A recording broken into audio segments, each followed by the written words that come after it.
All right, let's talk about that one more time. All right, so because it's a mid-segment, okay? Because it's a mid-segment, let me make sure this is getting... Okay? There. Because it's a mid-segment, because this is cut in half, and because this is cut in half, right? These two sides aren't the same, but these two sides are.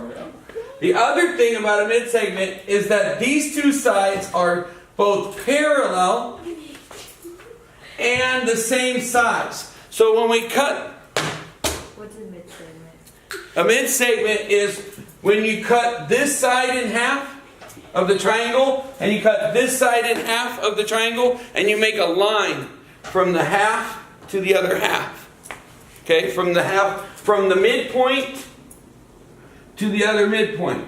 You know, like we used to be doing midpoint to the vertex for the centroid, but for this one we're going from midpoint to midpoint.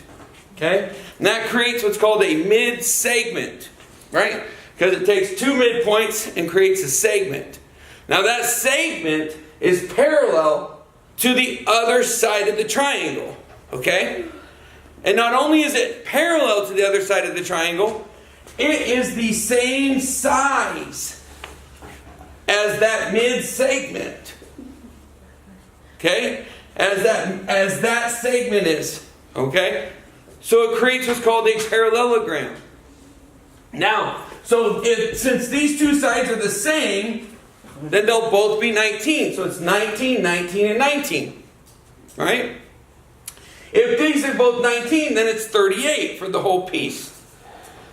Now what happens with that is, if this side's 28, then how much is half of it? Or sorry, 27. It's, well, 28 would be 14, but it's 27, so 13.5, right? So then this is 13.5, right? So how much is this?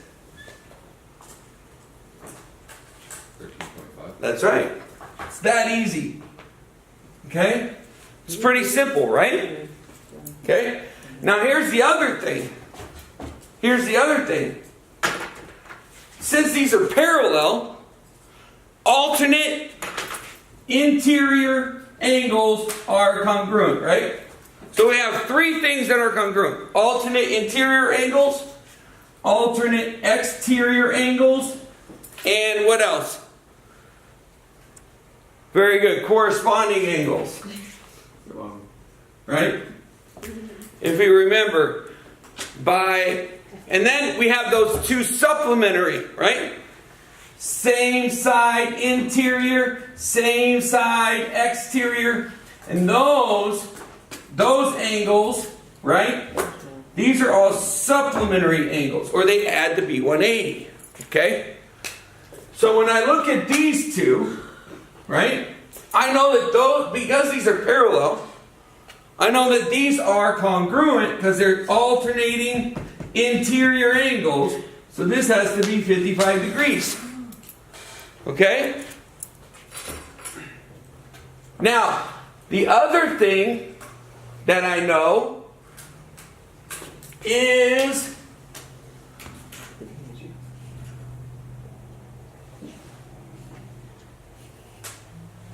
that this is parallel to this, right? So if these are parallel, right, then these are corresponding angles. So that means that this has to be 55 degrees. Okay? Now, what else do I know? I know that this angle has to add up to be 180, right? So 55 plus what is 180? So 55 plus 125, right? Would be 180. Is that right? Okay. So I know this has to be 125. Okay. So let's see how many answers we have so far. Because remember, this one was just the answers. Next will be the two-column proofs. Hopefully. Okay. GJ. Do we know what GJ is? 38. 38. All right. RQ.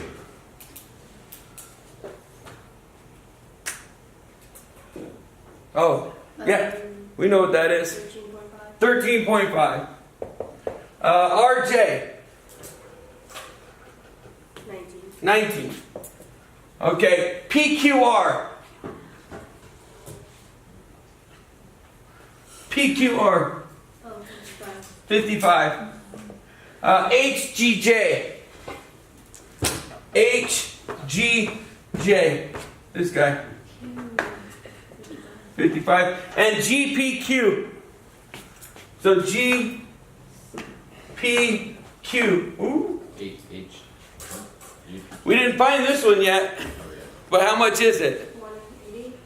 No. 125. 125. Right? Because, now think about what we do know. Now I know that because it's a parallelogram. But you guys don't know that about parallelograms. But what do we know? We know that same side interior are going to be supplementary. Right? So therefore we know, because of this same side interior angle, that this and this have to be supplementary. And that's how we got this. This was a linear pair, but this were supplementary because they're same side interior. Okay? So it's 125, right? And that's the answers. So now we're going to go through and do the two-column proofs for all that. Okay?